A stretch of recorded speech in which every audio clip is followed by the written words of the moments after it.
आज मैं बता रहा हूं, मुख्यमंत्री श्रीमान नीतीश कुमार जी का वह भाषण सुनिए। जब दरभंगा में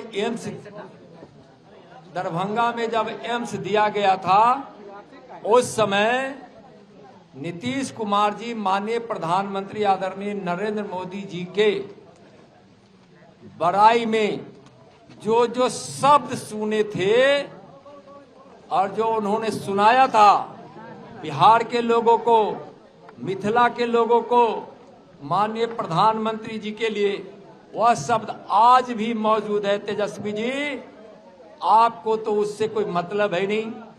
आप उस नीतीश जी, आप भी देखिए, अगर झूठ बोलने की इतनी ही आदत पड़ी है तो कम से कम बड़े अस्पताल एम्स बनने के लिए आप उस शब्द को उठाइए, अपने शब्दों को याद कीजिए और दरभंगा में एम्स बनने दीजिए।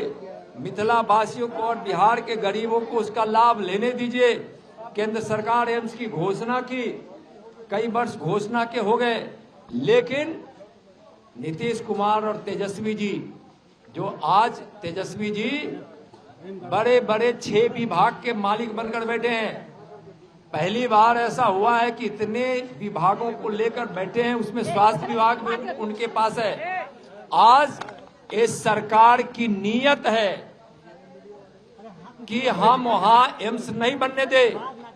मैं बिहार और मिथिला के भाइयों को यह बताना चाहता हूं कि आज नीतीश जी और तेजस्वी जी मिथिला में बनने वाली, मिथिला की हृदय स्थली दरभंगा में बनने वाली एम्स को रोकने की कोशिश कर रही है, रोकने का बहाना बना रही है।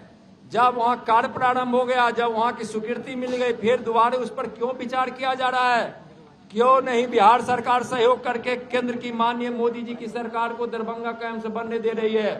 और कान खोलकर सुन लीजिए, दिमाग खोलकर सुन लीजिए, मैं स्पष्ट कह रहा हूं, दरभंगा एम्स को आप अगर बनने नहीं देंगे तो वहां भारतीय जनता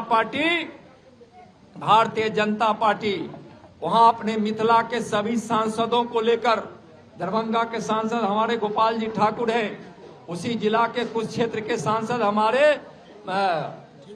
अशोक यादव जी हैं, मिथिला के सारे सांसद, सारे विधायक, हम दरभंगा के एम्स को लेकर रहेंगे। हम इनकी उस जो मिथिला के साथ यह सरकार गद्दारी कर रहे हैं, हम गद्दारी नहीं करने देंगे। दरभंगा का एम्स बनेगा और इसके लिए भारतीय जनता पार्टी को जो कुछ लोकतांत्रिक ढंग से करना पड़ेगा हम सब करेंगे। और आपकी मंसूबा जो मिथिला के क्षेत्र में दरभंगा में एम्स को रोकने की है, हम किसी भी कीमत पर रोकने नहीं देंगे, किसी भी कीमत पर रोकने नहीं देंगे। दरभंगा का एम्स रोककर मिथिला के साथ गद्दारी और मिथिला के साथ नाइंसाफी हम नहीं करने देंगे नीतीश जी और तेजस्वी जी को। सर, उन्होंने कहा है कि तेजस्वी यादव ने कहा है कि वहां के एक सांसद और एक केंद्रीय मंत्री की वजह से ये नहीं बन पा रहा, कहीं ना कहीं सॉफ्ट टारगेट आप तय कर रहे हैं। भैया, पहले भी बोल चुके हैं हमारे विषय में कि हम उनको ठंडा कर देंगे। आप सुने हैं ना, ठंडा करने के लिए तो पहले भी कहे हैं, वो कह रहे हैं तो कहने दीजिए। मैं कह रहा हूं कि एम्स वहां बनेगा, केंद्र सरकार हर तरह से उस एम्स को बनाएगी। अगर यह उसको विफल करने की कोशिश कर रहे हैं तेजस्वी जी और नीतीश जी, तो हम नहीं होने देंगे। उनको जो करना है करें, लेकिन एम्स बनेगा। वो आज दमनकारी नीति से चाहते हैं कि उसको रोक देंगे।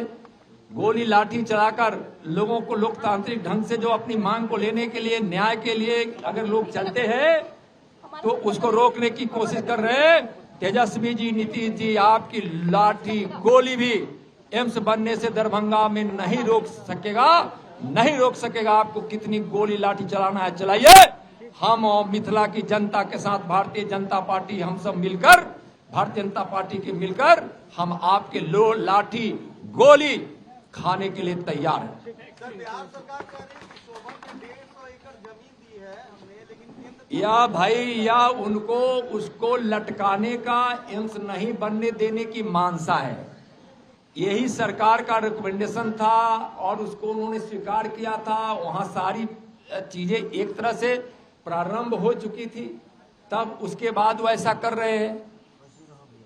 वहां तो मिट्टी भराई का काम शुरू हो गया था, तो वहां की स्वीकृति हो गई थी हर तरह से वहां बनने के लिए तो क्यों नहीं वह ऐसा। जहां दरभंगा का डीएमसीएच है, डीएमसीएच के इतने बड़े कैंपस में जहां उनके पास इतनी जमीन उपलब्ध है, वहां एक हॉस्पिटल ऑलरेडी जो डीएमसीएच है उसके साथ साथ यह बनता है, तो दोनों मिलकर एम्स और डीएमसीएच एक साथ जहां स्थापित होगी, और चूंकि वह केंद्र में है वहां आवागमन की सुविधा भी है, और वह इसलिए वहां अगर जमीन की कमी रहती तो मान लेते, वहां आवागमन की असुविधा होती तो मान लेते, वहां कोई दूसरा प्रॉब्लम होता तो मान लेते, लेकिन प्रॉब्लम है बिहार सरकार की नीयत की खोट।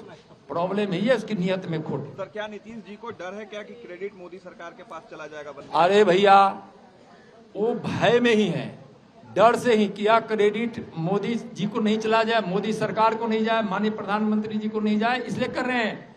और जबकि जब कई वर्ष हो गए उसकी स्वीकृति के, उसके समय के कई एम्स, कितना निर्माण आगे उसका बढ़ गया, क्यों रोके हुए? इनको नहीं रोकना चाहिए, एम्स को बनने देना चाहिए। बिहार और खास करके मिथिला की जनता के साथ यह धोखा है।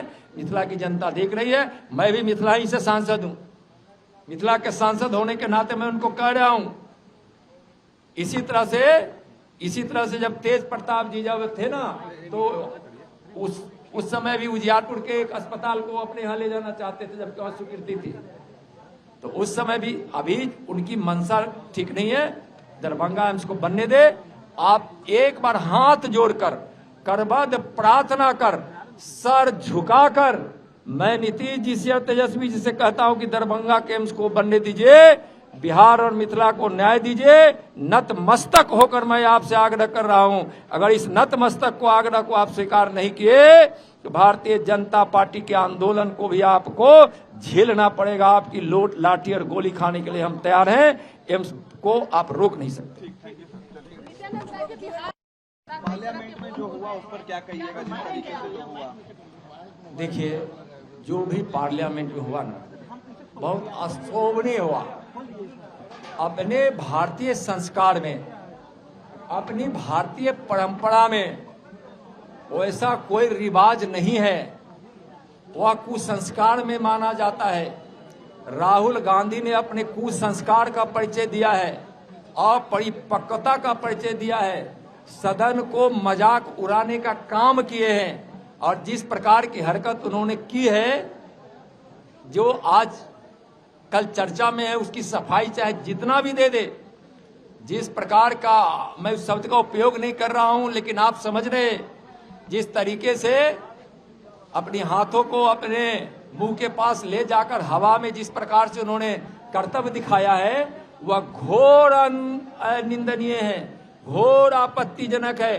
कांग्रेस सफाई दे या उसके पक्ष में बोले, राहुल का वह संस्कार कांग्रेस की संस्कृति को दर्शाता है और राहुल जी के संस्कार को दर्शाता है। पर बीजेपी के कांग्रेस के कई विधायक हैं, वो कह रहे हैं 50 साल के बूढ़ी महिला विधायक उनके समर्थन में आ गई है और इस तरह का बयान दे रही है कि राहुल गांधी को क्या जरूरत है कि 50 साल की महिला को इस तरीके का। भाई मैं बोल दिया ना उस पर। वहाँ राहुल गांधी जी ने अपने कुसंस्कार का परिचय दिया है, कांग्रेस के संस्कार का परिचय है, या उनको पता ही नहीं है हिंदुस्तान क्या है, हिंदुस्तान की परंपरा क्या है, हिंदुस्तान की मर्यादा क्या है, हिंदुस्तान में महिलाओं को लोग किस रूप में देखते हैं, देवी के रूप में देखते हैं। और जब यहाँ हमारे यहाँ कोई महिला, कोई बच्ची जन्म लेती है तो हमारे यहाँ संस्कार परंपरा है कि सीता इलन हमारा अंगनमा हो रहा, उसको मतलब ही नहीं, उसको कोई मतलब ही नहीं है राहुल जी को भारत की मर्यादा से, परंपरा से, संस्कार से। धन्यवाद।